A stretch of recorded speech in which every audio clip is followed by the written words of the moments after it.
तो आज हम देखेंगे बोर का एटॉमिक मॉडल। इससे पहले वीडियो में हमने रदरफोर्ड का एटॉमिक मॉडल देखा था, उसके हमने ड्रॉबैक देखे थे।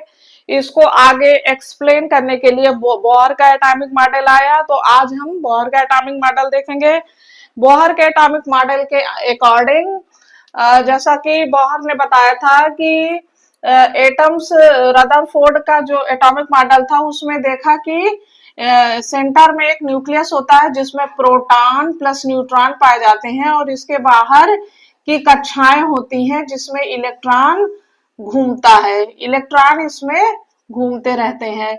तो बोर ने बताया, इनका जो थ्योरी थी, इन्होंने बताया कि जो इलेक्ट्रॉन किसी अपने ऑर्बिट में घूमता है तो ये ऑर्बिट की एनर्जी, जो ऑर्बिट होती है इसकी एनर्जी फिक्स होती है। ऑर्बिट की एनर्जी फिक्स होती है और इलेक्ट्रॉन इस प्रकार के ऑर्बिट को स्टेशनरी ऑर्बिट कहते हैं। स्टेशनरी ऑर्बिट कहते हैं। और ये इलेक्ट्रॉन जो होते हैं वो बिना ना तो एनर्जी एब्जॉर्ब करते हैं ना रिलीज करते हैं। एक स्टडी स्टेट से एक फिक्स वेलोसिटी से ये अपने ऑर्बिट में चक्कर लगाते रहते हैं। इनकी वेलोसिटी भी फिक्स होती है और ना तो ये एनर्जी को एब्जॉर्ब करते हैं ना ही रिलीज करते हैं। इनकी जो एनर्जी भी होती है वो इनके ग्राउंड स्टेट में होती है, स्टेबल स्टेट में होती है।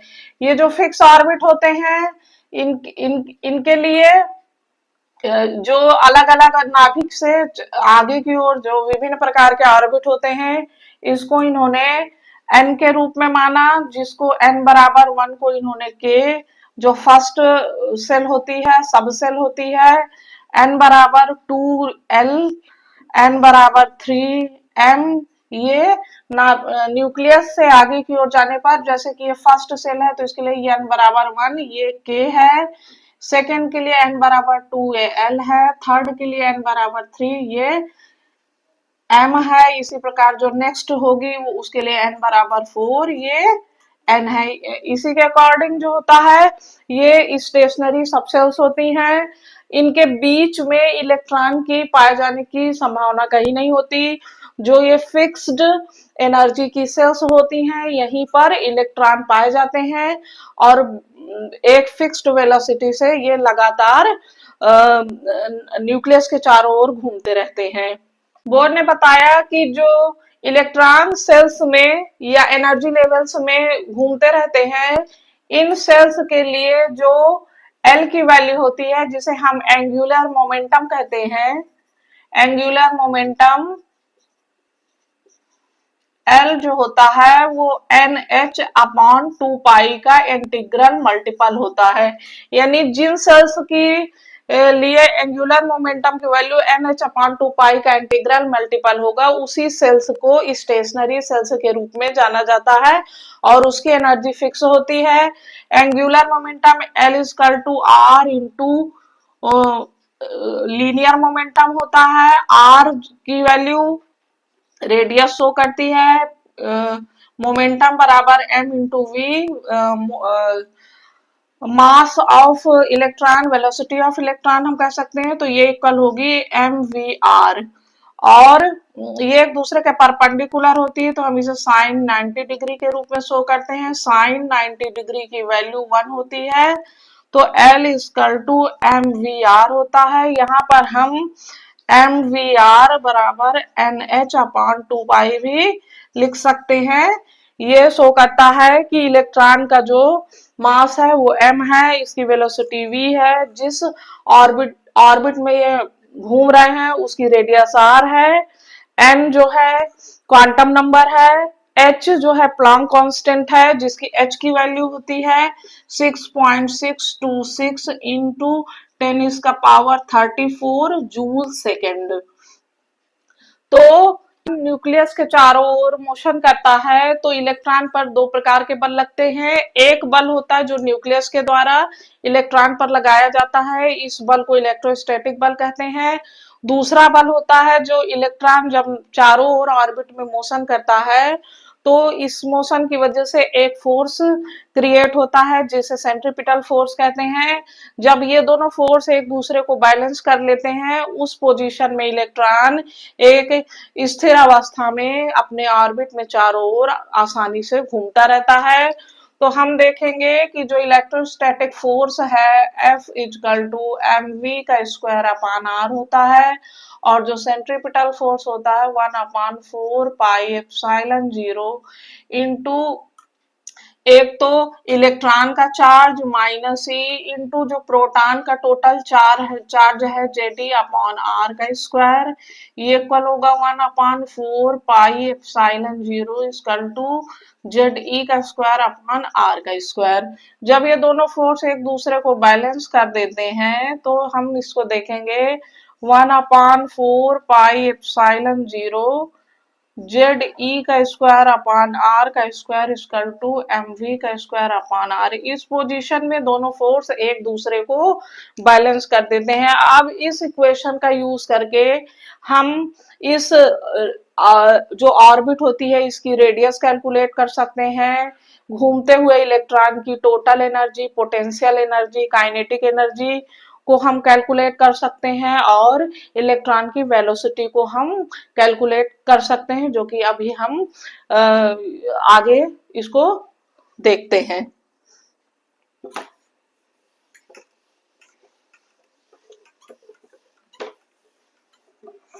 4 pi epsilon 0 into Z E का स्क्वायर अपान आर का स्क्वायर, यह जो सेंट्रीपिटल फोर्स है equal to electrostatic force M V का स्क्वायर आर। इस रिलेशनशिप को यूज करके हम यहाँ जो एटॉमिक ऑर्बिट है उसकी रेडियस का फार्मूला निकालेंगे। यहाँ पर हम देखेंगे एम वी का square upon R equal to 1/4 pi epsilon 0 Z E का स्क्वायर अपान आर का स्क्वायर। वी का square equal to 1/4 pi epsilon 0 into M into Z E का स्क्वायर अपान आर का स्क्वायर इंटू आर। v का square equal to 1/4 pi epsilon 0 m into Z E का square upon R. तो v का square हमने calculate किया। अब जैसा कि हम जानते हैं L equal to N H upon 2 pi, L की जगह हम एम वी आर रखेंगे, N H upon 2 pi, v equal to N H upon 2 pi M R के इक्वल होगा, और v का स्क्वायर इक्वल टू n का स्क्वायर h का स्क्वायर अपान 4 पाई का स्क्वायर m का स्क्वायर r का स्क्वायर होगा। v स्क्वायर की ये वैल्यू हम यहाँ रखेंगे, n का स्क्वायर h का स्क्वायर अपान 4 पाई का स्क्वायर m का स्क्वायर r का square equal to 1/4 pi epsilon 0 m into Z E का स्क्वायर अपान आर। यहाँ पे हम देखेंगे m से m कटेगा, 4 पाई से 4 पाई कटेगा, पाई बचेगा। तो हम यहाँ देखेंगे यहाँ बचेगा n का स्क्वायर h का स्क्वायर अपॉन m, r से r कटेगा तो r बचेगा 1/पाई epsilon 0 Z into Z E का स्क्वायर। तो हमें ये वैल्यू आई। अब हम यहाँ आगे कैलकुलेट करेंगे। यहाँ पर M R equal to N का स्क्वायर एच का square into pi epsilon 0 upon Z E का square, R equal to N का स्क्वायर एच का square pi epsilon 0 upon Z E का स्क्वायर। ये हमें आर का रेडियस का हमें फार्मूला हमने यहाँ देखा। अब इसमें जो कांस्टेंट वैल्यू है उसको हम अलग लिख देते हैं, एच का स्क्वायर पाई एप्सिलॉन 0 अपॉन ई का स्क्वायर और एन का स्क्वायर अपॉन जेड। तो इसको जब हम कैलकुलेट करेंगे, एच प्लांक कांस्टेंट है जिसकी वैल्यू 6.626 इंटू 10⁻⁻34 जूल सेकेंड, पाई की वैल्यू 3.14, एप्सिलॉन 0 की वैल्यू, और ये ई स्क्वायर की वैल्यू रखकर जब हम इसको कैलकुलेट करेंगे तो हमें इसकी वैल्यू 0.53 इंटू एन का स्क्वायर अपान जेड एंगस्ट्रॉम आएगी। ये होगी रेडियस। तो 0.53 इंटू एन का स्क्वायर अपान जेड एंगस्ट्रॉम ये रेडियस की का फार्मूला हुआ। अब हम इस फार्मूले का यूज करके हम किसी भी ऑर्बिट की रेडियस को कैलकुलेट कर सकते हैं। जैसे हम देखेंगे हाइड्रोजन के लिए हमें फर्स्ट ऑर्बिट की रेडियस कैलकुलेट करनी है, तो हम r equal to 0.5 into Z into N का स्क्वायर अपॉन जेड एंगस्ट्रॉम रखेंगे। जेड हाइड्रोजन के लिए जेड की वैल्यू 1 होगी और फर्स्ट ऑर्बिट के लिए निकालना है एन इक्वल टू 1, तो बराबर 0.53 इंटू 1 का square upon 1 angstrom equal to 0.53 angstrom हमें फर्स्ट ऑर्बिट की रेडियस आई। इसी प्रकार हम सेकेंड ऑर्बिट की भी कैलकुलेट कर सकते हैं। Equal to 2 equal to 0.53 into 2 का स्क्वायर अपॉन 1 एंगस्ट्रॉम बराबर 0.53 इंटू 4 एंगस्ट्रॉम। इस प्रकार हम देखते हैं कि डिफरेंट रेडियस की जो वैल्यू है हम इस फार्मूले का यूज करके हम रेडियस को कैलकुलेट कर सकते हैं। अब हम वेलोसिटी का फार्मूला देखेंगे। हम इस रिलेशन को यूज करेंगे mvr equal to nh upon 2 pi. यहाँ r की वैल्यू जो कि n का स्क्वायर h का स्क्वायर एप्सिलॉन 0 अपॉन पाई हम जेडी का स्क्वायर है, इसको हम यहाँ रखेंगे m into V into R की जगह n का स्क्वायर h का square epsilon 0 upon pi M Z E का स्क्वायर बराबर एन एच अपॉन 2 पाई रखने पर ये m से m कटेगा और पाई पाई से पाई कटेगा, n का स्क्वायर ये h का स्क्वायर ये कटेगा, तो हमें वैल्यू आएगी v into epsilon 0 into N into H upon Z E का स्क्वायर इक्वल टू हाफ। इससे हम v की वैल्यू कैलकुलेट करेंगे। v is equal to 1 upon 2 into Z E का square upon epsilon 0 into N into H. ये हमें velocity का formula हमने देखा। अब हम आगे देखेंगे हाफ इंटू ई का square upon epsilon 0 into H into Z upon N. ये मीटर पर सेकेंड में वैल्यू आएगी हमारी। इसको हम जब कैलकुलेट करेंगे तो हमारे पास वैल्यू आएगी 2.18 into 10⁻6 into Z upon N meter पर सेकेंड। इस फार्मूले का यूज करके हम वेलोसिटी को कैलकुलेट कर सकते हैं। अब हम काइनेटिक एनर्जी का फार्मूला देखेंगे। जैसा कि हम जानते हैं kinetic energy equal to half mv का स्क्वायर होती है।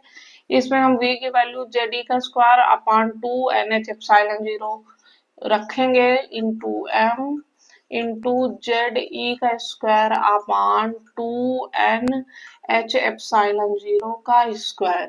ये वैल्यू आएगी 1 upon 2 into m into Z का स्क्वायर e4 अपॉन 4 n का स्क्वायर h का स्क्वायर एप्सिलॉन 0 का स्क्वायर। इसको हम रखेंगे यम जेड ई का जेड का स्क्वायर e4 अपॉन 8 n का स्क्वायर h का स्क्वायर एप्सिलॉन 0 का स्क्वायर इंटू ये वैल्यू आई। अब हम इसमें कांस्टेंट वैल्यू अलग कर लेंगे। यम ई का 4 अपॉन 8 h का स्क्वायर एप्सिलॉन 0 का स्क्वायर इंटू जेड का स्क्वायर अपॉन n का स्क्वायर। ये जूल हमें इसकी काइनेटिक एनर्जी का हमें फार्मूला मिला। इसमें हम वैल्यू रखेंगे, ये इलेक्ट्रॉन वोल्ट में होगा। इसकी वैल्यू 13.6 इंटू जेड का स्क्वायर अपॉन एन का स्क्वायर इलेक्ट्रॉन वोल्ट। ये हमें काइनेटिक एनर्जी का फार्मूला हमें कैलकुलेट किया हमने। इसके बाद हम पोटेंशियल एनर्जी की के फार्मूले को कैलकुलेट करेंगे। जैसा कि हम जानते हैं पोटेंशियल एनर्जी जो होती है, पोटेंशियल एनर्जी को फार्मूले में हम लिखेंगे 1 upon 4 pi epsilon 0 into Q1 Q2 upon R का स्क्वायर। तो हम देखेंगे कि जो पोटेंशियल एनर्जी का जो फार्मूला होगा 1 upon 4 pi epsilon 0 into Q1 Q2 upon R होगी। Q1 है इलेक्ट्रॉन का चार्ज माइनस E, Q2 है न्यूक्लियस का चार्ज Jd। ये वैल्यू हम यहाँ रखेंगे 1/4 pi epsilon 0 minus C into Z E upon R equal to 1/4 pi epsilon 0 बराबर माइनस जेड ई का स्क्वायर अपॉन आर। आर की वैल्यू जो कि है एन का स्क्वायर एच का square epsilon 0 upon pi M Z E का square, ये वैल्यू हम यहाँ रखेंगे तो ये आएगा 1/4 pi epsilon 0 into minus Z E का स्क्वायर अपॉन एन का स्क्वायर एच का स्क्वायर एप्सिलॉन 0 गुणे पाई एम जेड ई का स्क्वायर। अब हम इसको कैलकुलेट करेंगे, इसको जब हम कैलकुलेट करेंगे तो ये वैल्यू आएगी माइनस जेड का स्क्वायर ई का 4 टाइम्स अपॉन एन का स्क्वायर एच का स्क्वायर, ये पाई पाई कट जाएगा और 4 आएगा 4 एन का स्क्वायर एच का स्क्वायर एप्सिलॉन का स्क्वायर। हमें वैल्यू ये हमने इसकी वैल्यू कैलकुलेट की माइनस जेड का स्क्वायर ये 4 इंटू एम अपॉन 4 एन का स्क्वायर एच का स्क्वायर एप्सिलॉन का स्क्वायर। अब इसमें हम देखेंगे जो कांस्टेंट वैल्यू है उसको हम अलग कर देंगे, minus M E 4 upon 4 H का स्क्वायर एप्सिलॉन का स्क्वायर गुणे जेड का स्क्वायर अपॉन एन का स्क्वायर। ये माइनस में वैल्यू आएगी, इसको जब हम कैलकुलेट करेंगे 3.16 इंटू जेड का स्क्वायर अपॉन एन का स्क्वायर इलेक्ट्रॉन वोल्ट। ये माइनस में हमें पोटेंशियल एनर्जी की वैल्यू मिलेगी जो कि काइनेटिक एनर्जी की वैल्यू के ही इक्वल है, बस इसमें पोटेंशियल एनर्जी की वैल्यू में निगेटिव साइन प्रेजेंट है। अब हम टोटल एनर्जी कैलकुलेट करेंगे जो कि इक्वल होगी kinetic energy plus potential energy. इसमें हम वैल्यू रखेंगे पहले हम पोटेंशियल एनर्जी रखेंगे, इसके बाद हम काइनेटिक एनर्जी रखेंगे। तो हम देख रहे हैं कि पोटेंशियल एनर्जी की जो वैल्यू है वो काइनेटिक एनर्जी की वैल्यू की डबल है और निगेटिव साइन है इसमें। अब हम इन वैल्यू को यूज करके टोटल एनर्जी कैलकुलेट करेंगे जो कि potential energy plus kinetic energy. Potential energy है 2 इंटू 3.16 इंटू जेड का स्क्वायर अपॉन एन का स्क्वायर प्लस काइनेटिक एनर्जी है 3.16 इंटू जेड का स्क्वायर अपॉन एन का स्क्वायर इक्वल टू आएगी टोटल एनर्जी की वैल्यू आएगी माइनस 3.16 इंटू जेड का स्क्वायर अपॉन एन का स्क्वायर इलेक्ट्रॉन वोल्ट। तो इस प्रकार हम देखेंगे कि डिफरेंट सेल के लिए हम इसकी वैल्यू को निकाल सकते हैं। जैसे हम हाइड्रोजन के लिए देखेंगे जहाँ जेड की वैल्यू 1 है, फर्स्ट ऑर्बिट n बराबर 1 के लिए हम एनर्जी निकालेंगे, total energy equal to minus 3.16 into 1 का स्क्वायर अपॉन 1 का स्क्वायर इलेक्ट्रॉन वोल्ट जो कि माइनस 3.16 इलेक्ट्रॉन वोल्ट आया। इसी प्रकार हम n बराबर 2 के लिए कैलकुलेट करेंगे, माइनस 3.16 इंटू 1 का स्क्वायर अपॉन 2 का स्क्वायर इलेक्ट्रॉन वोल्ट जो कि माइनस 3.16 अपॉन 4 जो कि लगभग 6 इंटू 1 का स्क्वायर अपॉन 2 का स्क्वायर इलेक्ट्रॉन वोल्ट बराबर माइनस 3.16 अपॉन 4 इलेक्ट्रॉन वोल्ट आएगी। इस प्रकार हम डिफरेंट सेल्स की एनर्जी को कैलकुलेट कर सकते हैं। अब हम देखेंगे प्लांक का क्वांटम थ्योरी। प्लांक ने जो क्वांटम थ्योरी दी उसके विषय में हम देखेंगे। तो ये हो रहा बोर का मॉडल। बोर के मॉडल से हमने कई चीजों को देखा। हमने देखा सेल्स क्या होती है और इलेक्ट्रॉन की पोजीशन कैसी होती है, इनकी energy, radius, total energy, velocity, kinetic energy आदि के लिए हमने फार्मूला भी देखे। अब हम देखेंगे प्लांक की क्वांटम थ्योरी। प्लांक ने क्वांटम थ्योरी दी थी, प्लांक्स क्वांटम थ्योरी देखेंगे हम। इसके अकॉर्डिंग प्लांक ने बताया था कि जब किसी गैस को, जैसे हमने कंटेनर में गैस ली और इसको हमने हीट किया तो क्या होगा कि जो गैस के एटम्स हैं ये एनर्जी को ऑब्जर्व करके एक्साइटेड स्टेट में चले जाएंगे। जैसे न्यूक्लियस है, इसके चारों ओर ये सेल्स हैं। इलेक्ट्रॉन यहाँ पर है, फर्स्ट सेल में है, क्या करेगा, जब हम इसको एनर्जी मिलेगी तो ये एनर्जी ऑब्जॉर्व करके थर्ड सेल में चला जाएगा या सेकेंड सेल में चला जाएगा, और ये एक्साइटेड स्टेट होती है। इस स्टेट में ये ज्यादा देर तक नहीं रुकता और फिर से अपनी पुरानी स्टेट में आ जाता है, और इस रूप में ये एनर्जी को एमिट करता है। कुछ ऐसी प्रोसेस होती है जहाँ एनर्जी एब्जॉर्ब भी होती है।